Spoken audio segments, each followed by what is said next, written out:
Hello and welcome into the On Wolves POSTCAST, of course, part of the Locked On Podcast Network, your team every day. I'm live with Tyler Metcalf from Canis Hoopus. We're talking Wolves Grizzlies. We'll break it all down here next. Welcome in. You are Locked On Wolves. You are Locked On Wolves POSTCAST, part of Locked On Sports Minnesota, your team every day.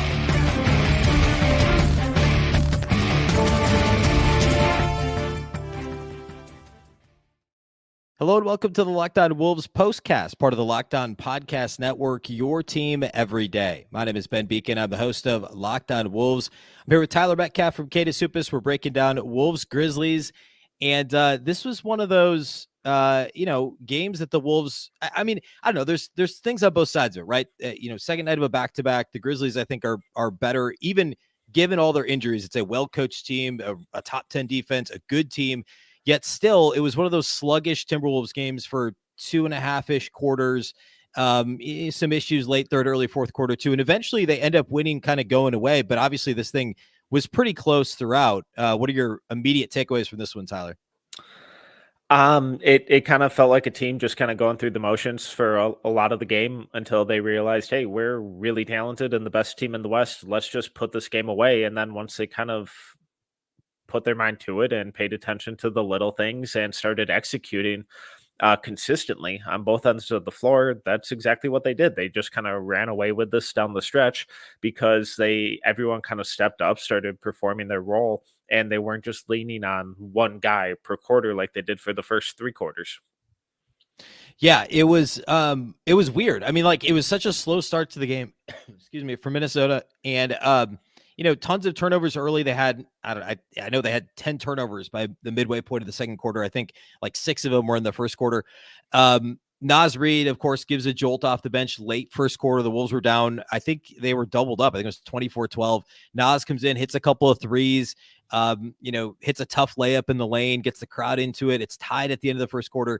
Sloppy quarter is extremely messy, or the second quarter is extremely sloppy. They have 10 turnovers midway through the quarter.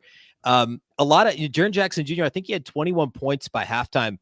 I thought the most fun thing about this game is, of course, no Desmond Bane, obviously no John Morant. This was kind of the Jaren Jackson Jr. show, with kind of cameos by Luke Kennard along the way. But like, this was Jaren Jackson Jr. taking it to Rudy Gobert and Karl-Anthony Towns. And obviously there's something to, Jaren Jackson Jr. being the reigning defensive player of the year, wanting to take it to Rudy, a multi-time defensive player of the year award winner. But I thought that was kind of a fun, side plot to the whole thing. And really, Jaren Jackson was the reason that this game was so close for so long, and the reason why the Grizzlies were winning at halftime. I mean, he was incredible tonight and just absolutely could not miss. I memean, ended with 36 points, 65% from the floor, 50% from three, couple poster dunks on Rudy. It was a really, really fun matchup, and that's, part of the intrigue. And, here's one of the main reasons why this game was a nationally televised game to begin with. Obviously, so is John Morant, and obviously so is the, kind of pseudo rivalry from the playoff matchup 2 years ago. But he showed out. He carried his load. He carried his responsibilities and then some. He really raised the efforts and the overall play of this entire team. He probably should have fouled out there down the stretch when Rudy had that tip dunk and he grabbed Rudy's arm. But, again, he kind of got into that same pitfalls of getting in foul trouble where he had to sit a lot of that second half. And the way he was playing, if he gets his fouls under control, if he kind of reins that in and doesn't have to sit for really extended minutes. Wolves fans are familiar with that with Jaden McDaniels. This is obviously something to a whole nother level that we can, hopefully Jaden gets to. But if Jaren's not in foul trouble, is he going for 50 tonight? Is he kind of single-handedly willing this Grizzlies team to a win? It's kind of hard to say no, but he did get in foul trouble. And the thing about that is that that's not uncharacteristic with him because he's been doing it his entire career. Yeah, watching Jaren Jackson Jr., it's similar to Karl-Anthony Towns and Jaden McDaniels, where it's a bit of a self-fulfilling prophecy where those guys are foul prone because they do foul a lot, like for real. But then it's like the officials are anticipating foul calls, opponents are hunting it. And so with all of those guys, and it's like it's like looking in a mirror with Jaren Jackson Jr. and Karl Anthony Towns. Obviously, Jaren Jackson being a far superior defensive player, but the way he's officiated, that's why I say it's kind of a cross between McDaniels and Towns, because obviously Jaden's an elite defensive player. But the way that he's officiated, a couple of those were fairly ticky-tack, and he wasn't getting whistles on the other end as much. And it was very much like watching the Timberwolves. The way he was officiated, picked up his fourth foul, then picked up his fifth foul early in the fourth quarter. Both of those are huge moments. The Wolves actually didn't take great advantage of it in the third quarter. Now, saying that, of course, they were losing by 5 at halftime. So obviously Memphis was actually outplaying Minnesota when Jaren Jackson was on the floor until that point. But he picked up his fourth foul a little over 2 minutes into the third quarter. The Wolves were down by 5. And then at the end of the quarter, exact same margin. They were a net 0 in the third quarter with Jaren Jackson Jr. off the floor. And that was with that ant flurry and the crazy self alley-oop he had in the third quarter. But the Wolves didn't quite take as much advantage of that as you would like to think that they would. And I felt like the defense overall in this game, and we'll talk about the offense, and I do want to get to Ant, but the defense overall for Minnesota, I thought it was sloppy and not great in the first part of the game. But then as the game wore on, I think Memphis just started hitting some tough shots. I mean, Kennard hit some shots in the third quarter. I thought the interior defense overall for Minnesota was better. And then it was just like, wait a minute, the Grizzlies are a well-coached team. A lot of these guys have been on good teams the last couple of years. I mean, obviously there's younger guys mixed in, but there's some of these guys that, they know what they're doing. Taylor Jenkins knows what he's doing. And I thought the Grizzlies were certainly a worthy opponent, even as the Wolves started playing better as the game wore on. Yeah, and their point of attack defense in particular, especially in the first half, was really, really bad. And what I mean by that is obviously the on-ball defender just kept constantly giving up really, really easy drives, whether it's out of the pick and roll or just isolation. And that the issues with that is that it leads to really easy kickouts or dump off passes because the help side and weak side defenders have to rotate. They have to take away easy shots at the rim, which they did, but then that frees up guys like Jaren Jackson sitting in the corner or, pick and popping at the top of the key, and Anthony Edwards is sitting on the opposite wing, not rotating over and leaving him wide open. And with a guy like Jaren Jackson, whether he's hot like he was tonight or just normal, he's normally a pretty good shooter. You have to make that rotation. Similarly, you let guys like Luke Kennard get a couple easy ones, get in that rhythm. Now when Nikhil's flying at him and has a hand in his face, he's already in that rhythm. He's knocking that shot down anyways, and he's going 5 of 7 from 3 and getting up to 18 points, which is just an absurd stat line, especially for him. He's an awesome shooter, but Luke Kennard should not be putting up 18 against you. So it was that really kind of shaky point of attack defense where they were putting themselves a step behind, forcing everyone else on the defense to kind of rotate and cover for them. And then even when they missed, those threes were resulting in long rebounds that the scrambling defense couldn't get to in time. So now Memphis is getting a second and third chance at it too. So late third quarter, fourth quarter, all of that really picked up. Like you said, their interior defense, especially Rudy, was awesome all night. I know he got put on a couple posters, but handful of those were right after he had just blocked the shot. They didn't credit him with a steal. I think he should have easily had at least one, maybe two on there. It felt a little harsh by the scorekeepers, but I thought he was tremendous tonight on the interior. And then Jaden, his point of attack defense really tightened up late, especially that one possession on Roddy where he really shut him down and just destroyed that entire Memphis possession. Yeah, I thought down the stretch in the fourth quarter, the defense overall, I mean, there was that kind of flurry where the Wolves, it was like right after they briefly took the lead, or not briefly, I guess when they took the lead for good. And there was kind of, there was a timeout and then the crowd got really into it. And the defense was just, like watching this Wolves defense for the vast majority of the season to this point, not just third quarter, it was like the interior defense got better. Rudy was great. They were starting to contain a little bit, but then fourth quarter, it was like, all right, now they're not getting dribble penetration. Like we're actually extending the defense beyond the 3-point line, and Jaden and Alexander Walker and Conley and guys were getting into guys on the Grizzlies and actually forcing the ball out of guys' hands and, forcing them into difficult shots. And that was adding that layer on top of what Rudy was already doing. It was really only Jaren Jackson Jr. and then that flurry of threes from Luke Kennard, and nobody else could do anything. for the Grizzlies. Aldama was the only other player that had more than 10 points. And he looked like he was seeing ghosts all night after Rudy had that initial block on him and kind of said something to him afterwards early in the game.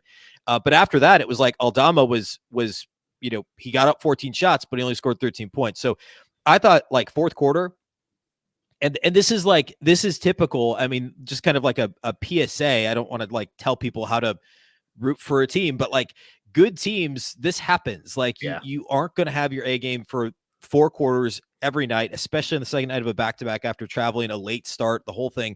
It's not really excuses. It's just reality. I mean, they still ended up winning this thing by 15 points. And it would have been great if either in Detroit or in this game, they could have gotten guys a little bit more rest and not had to play, Rudy, like 38 minutes in Detroit and 39 minutes against Memphis. And hopefully it doesn't catch up to them too much down the stretch this season. But there's plenty of examples. I always like to, if people have heard me say this on Locked On Wolves, like the Golden State Warriors, when they lost 9 games and won 73, they lost to the Timberwolves that year. Like teams lose to bad teams. Good teams lose to bad teams all the time.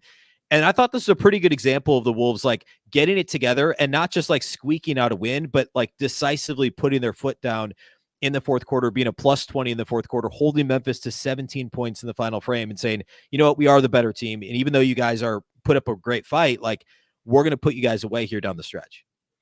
Yeah, it was just another example of their kind of growing maturity. And we see that in guys like Ant, but that's where the kind of spillover effect of having guys like Kyle Anderson and Mike Conley and Rudy Gobert on this team kind of comes to fruition. And that this is really where it shines because, in the TNT postgame interview, they asked Ant like, hey, what happened? What switch flipped between the first half where you were non-existent and the second half where you completely took over and looked like a superstar?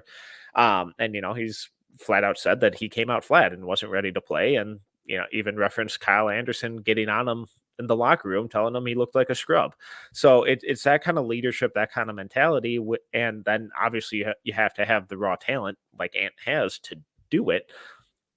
But it's stuff that just kind of comes with changing the culture of an organization, which this coaching staff and front office and players seem to be really adamant about. So you're not going to blow out everyone every night, but for a team that has been, unfortunately, basically awful for its entire existence, changing the culture and having all of these games basically be a must win and demanding high performance out of your players every single minute of these games, it goes a long way into kind of building just obviously the win total for this season, but also the culture and expectations down the road.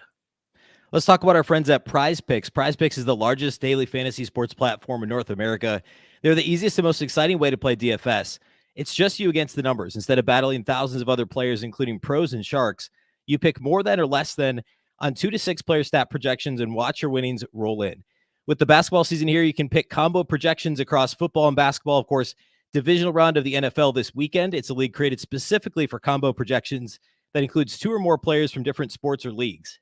For example, you can pick LeBron James and Travis Kelce this weekend, 10.5 point combo of 3-pointers made or receptions, take more than or less than, and watch your winnings roll in. They also offer a reboot policy in case your player gets hurt in the first half and doesn't return in the second. That player is rebooted. PrizePicks is the only daily fantasy sports platform that has an injury insurance policy. Go to prizepicks.com/LockedOnNBA and use the code LockedOnNBA for a first deposit match up to $100. Again, that's prizepicks.com/LockedOnNBA, code LockedOnNBA for a first deposit match up to $100. PrizePicks, daily fantasy sports made easy. Let's also talk about our friends at LinkedIn. At the start of the new year, every small business owner is asking themselves the same question: what's the one move I can make that'll take my business to the next level in 2024? LinkedIn Jobs knows that your success all depends on the team that you surround yourself with. That's why LinkedIn Jobs has created the tools to help find the right professionals for your team faster and for free. LinkedIn isn't just another job board. LinkedIn has a vast network of more than 1 billion professionals, which makes it the best place to hire. Hiring is easy when you have that many quality candidates. So easy, in fact, that 86% of small businesses get a qualified candidate within 24 hours. It's why small businesses rate LinkedIn Jobs #1 in delivering quality hires versus leading competitors. LinkedIn also knows that small businesses are wearing so many hats and might not have the time to or resources to hire. Thankfully, with LinkedIn, the process is intuitive, quick, and easy. Post your job for free at linkedin.com/LockedOnNBA. That's linkedin.com/LockedOnNBA to post your job for free. Terms and conditions apply. All right, let's talk a little bit about how important Naz Reid was to this win. And early in the game, when the Wolves needed a shot in the arm, we kind of mentioned this in passing.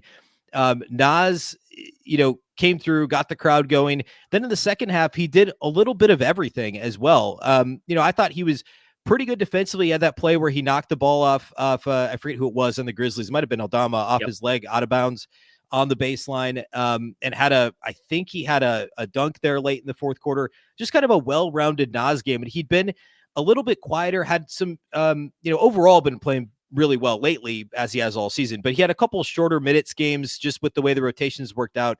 And I thought he was huge in this game where, it was a relatively pedestrian Cat game all the way around as well. So to see Naz come through and be as productive as he was in just 24 minutes, I thought was a great sign. Yeah, and especially early, because in that first quarter, no one on this team could make a shot. Anthony Edwards looked non-existent. No one else could get a three to fall. Cat had a couple rim out, got a couple. I think he picked up 2 early fouls and then didn't have another one. But after that second one, that's when Naz came in and went 4 for 4, 5 for 5, something like that, and racked up 12 points in the blink of an eye and immediately put the Wolves back in the game. And that's what he's done all season for this team, where whether it's Cat that's in foul trouble or not playing well or injured, or Rudy who's in foul trouble or not playing well or injured, Naz just kind of keeps stepping up and stepping into those minutes and performing at a really high level. And it's been really nice that some of his off nights have kind of coincided with some of Cat's bigger nights. And, I'm sure there's some rhythm and minute correlation that goes along with that. But we really haven't seen a whole lot of all 3 big men completely being out of sync and being out of rhythm in a game. So having that flexibility to kind of really rotate and move the roster and rotation to the hot hand has been so incredibly valuable, and a big, big, big reason why they've kind of grown their lead as the number 1 team in the West. Yeah, what are your thoughts on this? Is more of a big picture conversation, but this game got me thinking a little bit about it. There haven't been very many bigs that have really seen sustained success over the course of a game, like Jaren Jackson Jr. did in this game against Minnesota. And when you hear people that are more broadly following the league and aren't following the Wolves super closely, it's just like, oh well, the Wolves are big, and they should be able to beat any team with bigs, and they're going to struggle with teams that are smaller. When in reality, I don't know that that's the right way to look at it, right? Like, we've seen the Wolves struggle against teams that play small ball at times, like the way that, when they played against Dallas last week and lost when Dallas had Kyrie and Luka. We've seen other teams go small and have success, but we've also seen the Wolves punish teams that go small, like the Clippers game the other day. It's like this kind of in-between type of player that, I like, for instance, when the Wolves played the Magic, obviously Banchero had a terrible game that night, but that type of a player who's a more versatile big, or like a Jaren Jackson Jr., that I would worry about, giving the Wolves trouble. There aren't a ton of those in the West that you really worry about. Maybe Chet Holmgren, but at this point, obviously he's very good, but I don't know that he's the profile of the player that worries me a ton. But in terms of the West, like Jaren Jackson Jr., Zion, I guess, fits that profile a little bit. Jokic is obviously a unique cover, but Jaren Jackson's like one of the few guys who's versatile, but also powerful enough to like go at the chest of Rudy and score through him. And then obviously Rudy had his moments too. It just got me thinking, like, what teams are there in the West? What kind of matchups are the Wolves potentially going to see that, you'd flag and be like, oh man, like Valanciunas is another one I think of who's always given the Wolves trouble, which is one of the reasons why the Pelicans matchup is so tough, is because of Zion and Valanciunas. But I don't know. What are your thoughts on like players like Jaren Jackson Jr. giving the Wolves issues in the front court? Yeah, and I know just another 2, Joel Embiid, who obviously gives everyone issues, and then Julius Randle too, who's kind of a tier or 2 below that level of player, but still really good and just goes off for 40 in the in his sleep against the Wolves.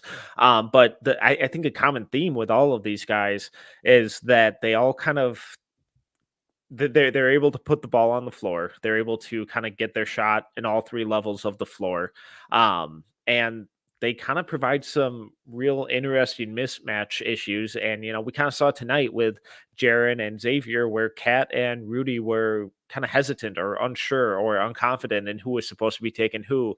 And their switches weren't as seamless as we typically see, because Jaren's probably technically the 4 in that in that 2-man lineup, but Xavier kind of is as well. He's not a real traditional 5. So I think when there's some of that kind of lineup and positional ambiguity, it just causes a little bit of hesitation. And then when you don't necessarily have the foot speed that Rudy does, that slight hesitation on a closeout just either creates a bigger window for a 3 or puts him a step behind when the guy attacks his closeout. So I think that kind of stuff just creates a little bit of confusion. And then, you mentioned a guy like Zion where that positional ambiguity kind of comes up again, because is he a big? Is he a wing? Do we want a center like Rudy kind of lurking on him or like sagging off of him and just trying to overpower him with strength and size, or do we want length with Jaden? And it causes some miscues on that end of the floor. But on the similar kind of sense or similar scope, Wolves give that to a lot of teams as well. Yeah, it's interesting because it seemed like Boston obviously tried to guard Karl-Anthony Towns with Jrue Holiday, and it worked really well in the first game against Wolves Celtics. In the second game, Cat had a much better performance, and the Celtics do that, to other teams too. They'll try and guard. They occasionally will guard Embiid with Jrue Holiday. They have the personnel to do that, and it's just one of those things to give star players different looks. And the Wolves, like you said, the Wolves can do that. And it's like, when they guard Jokic, where they'll be like in this game. I mean, both Karl-Anthony Towns and Rudy Gobert took turns, trying to guard Jaren Jackson Jr., and neither one of them was super successful early. Yeah. But I think it's more just about showing those different looks, mixing in a little bit of zone. The Wolves did that. I thought it kind of kickstarted them in Detroit in the second quarter when they played a few possessions of zone. It wasn't as effective, I don't think, in this game, and they didn't do it for more than a couple possessions. But yeah, I mean, I think it's just fascinating to think about the different ways. And Zion to me presents. I mean, this is a whole do a whole show on this, but in terms of playoff matchups, as we start to get closer, the Pelicans are the scariest one right now, just based on how they played the Wolves the last couple of times out, for sure. A couple more things to get to. We should talk a little bit about the way Anthony Edwards closed in this game. And I say close, really what the third quarter looked like. And the Wolves played the third quarter to a draw with Memphis. Ant's third quarter was huge. He obviously had the dunk everyone's going to be talking about, and everyone already is talking about. But he had, it kind of kicked off a flurry of scoring. And it was, you kind of knew it was coming because he had 2 points at halftime. But it still ended up being a pretty efficient night for Ant. He was only 1 of 6 outside the arc, but he was 10 of 13 on 2-point attempts and got to the line for 6 free throws, only had 3 turnovers.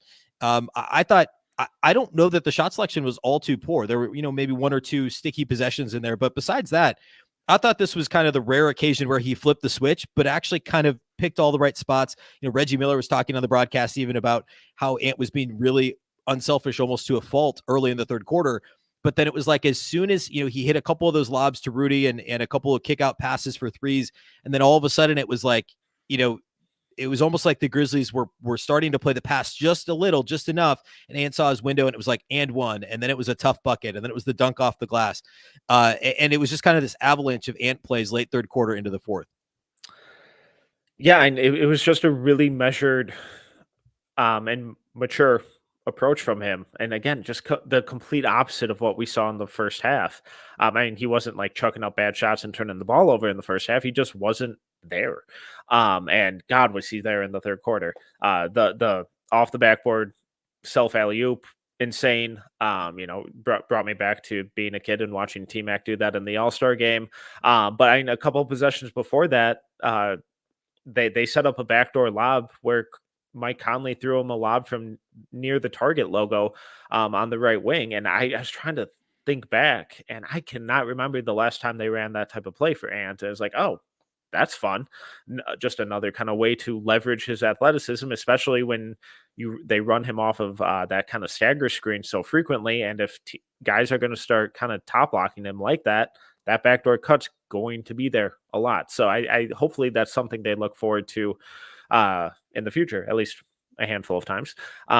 But going back to kind of his approach and his mentality, there was one possession where he basically got triple teamed. He's dribbling down the clock. He's over dribbling and settles for like this step back three over three guys on the left wing, drains it. It's a horrible shot, but it goes in. It's beautiful. It pushes the lead to like 8 or something. I was just like, oh God, this is not going to go well. They're just going to keep sending doubles and he's going to start racking up the turnovers here. Next possession down, they kind of blitz him and double him out of the pick and roll, and Luke Kennard really helps off Jaden in the corner.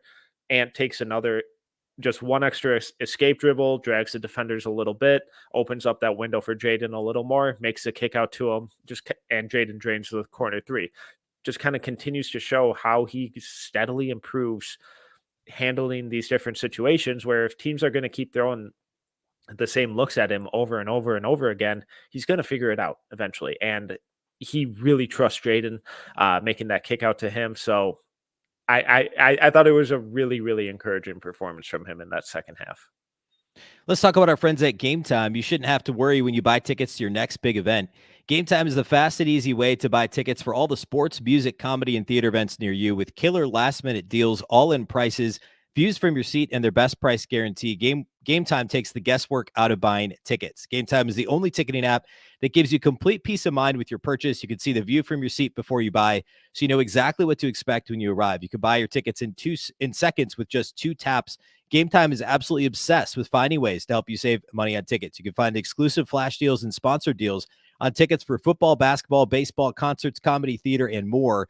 With zone deals, you pick the section and Gametime picks the seats for big time savings. Take the guesswork out of buying tickets with Gametime. Download the Gametime app, create an account, and use the code LOCKEDON for $20 off your first purchase. Terms apply. Again, create an account and redeem the code LOCKEDON. That's LOCKEDON for $20 off. Download Gametime today. Last minute tickets, lowest price guaranteed.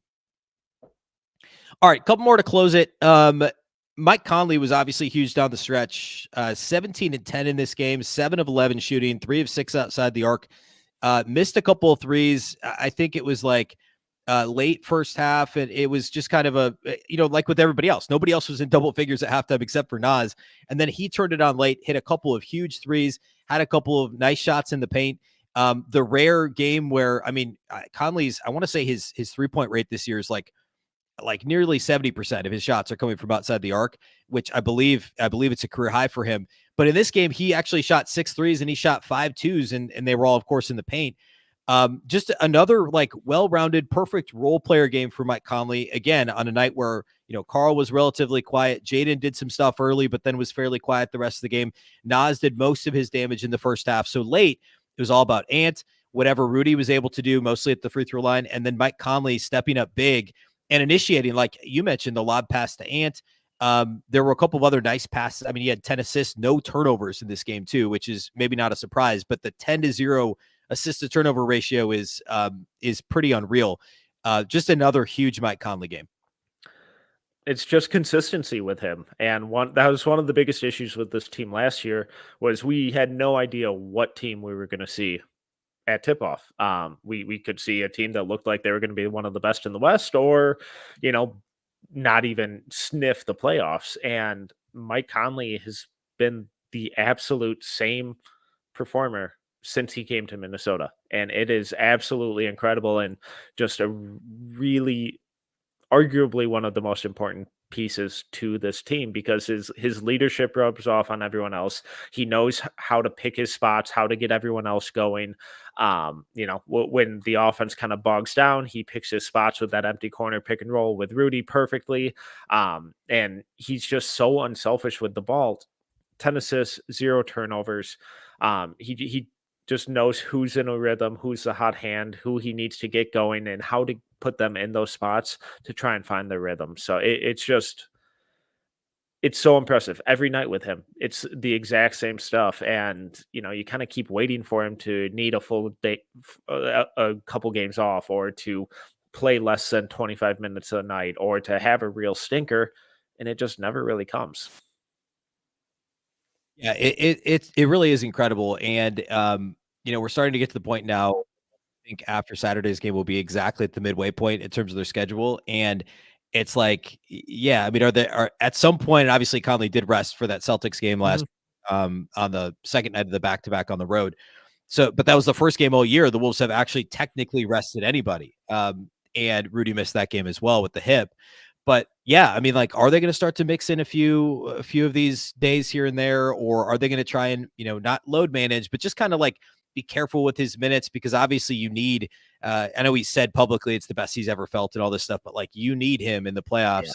Yeah. And maybe it's whether it's trying to see if Shake Milton can initiate some offense here and there, with this, I hate to say it, but softer schedule. I'm always nervous when I say that, but stop coming after Saturday. Speaking of Saturday, last thing, and then we'll go. The Wolves have the Thunder. Obviously, they've split the season series to this point, and the game in OKC right after Christmas, I guess. That one wasn't, it was technically close to the fourth quarter, but it was not the Wolves' finest hour. They gave up 129 points in, a regulation game to the Thunder. Like OKC, they've lost a couple games here recently, but, just beat the Kings, I think, tonight, and overall are still really, really good. 2 games coming up in the next 2 weeks against OKC. They need to get at least a split to try and make sure that there's not a tiebreaker in OKC's hands. Any predictions, thoughts, preview, what are your thoughts on Saturday's game against the Thunder? Yeah. And Thunder were, playing just as hot as the Wolves all season, beat the Jazz tonight by like 5 or 6. Jazz ended up coming back. They're looking really good right now. But Thunder held on. So I'm just fascinated to see how they kind of handle SGA. He's going to get his numbers, but can they at least kind of contain him and turn him into like the only scoring output and kind of contain his drives, make life difficult for him so off-ball defenders can kind of stay home? Because in OKC, they couldn't do that at all. And that's where guys like Dort, Jalen Williams, even Giddey, if he gets into a little bit of a rhythm, he can punish you with a couple threes. So if they can kind of at least make life really difficult, specifically in that 2-man game and in those isolation drives for SGA, I think the Wolves have a really, really good chance of kind of running away with it, or at least holding on to a solid win like they did the first time in Minnesota. But if SGA starts getting to his spots at will and really forcing those weak side rotations and kind of forcing the defense to scramble, that's where the OKC offense starts looking beautiful and the ball starts skipping and they get whatever shot they want. So if we see similar point of attack defense to what we saw tonight and against the Pistons, it could devolve into the last matchup against them like we saw in OKC. But I'm anticipating that they come out with a bit more juice than these last 2 games. Yeah, I think in general, I like the matchup against the Thunder. It's just, are they going to come out, ready for that matchup? Because yes, I think if each team plays their A game, the Wolves should win just based on the way the teams match up. And also obviously the game being in Minnesota should help too. So Wolves are now 17-2 at Target Center. All right. That's all I have for you here tonight. A big thank you for watching the Locked On Wolves postcast. Of course, we go live after each and every game, usually over at the Locked On Sports Minnesota YouTube page. Through a bit of a curveball here today. The audio is always available after the fact on the Locked On Wolves audio feed, wherever you listen to podcasts. Be sure to subscribe and follow wherever you listen to Locked On Wolves, and also subscribe to the Locked On Sports Minnesota YouTube channel as well. Again, all audio platforms and YouTube for Locked On Wolves. A big thank you for watching or listening if you're listening afterwards, and we'll catch you next time. Saturday after the Thunder game, we'll be live on the Locked On Sports Minnesota channel as well. Thanks for listening. Have a good night.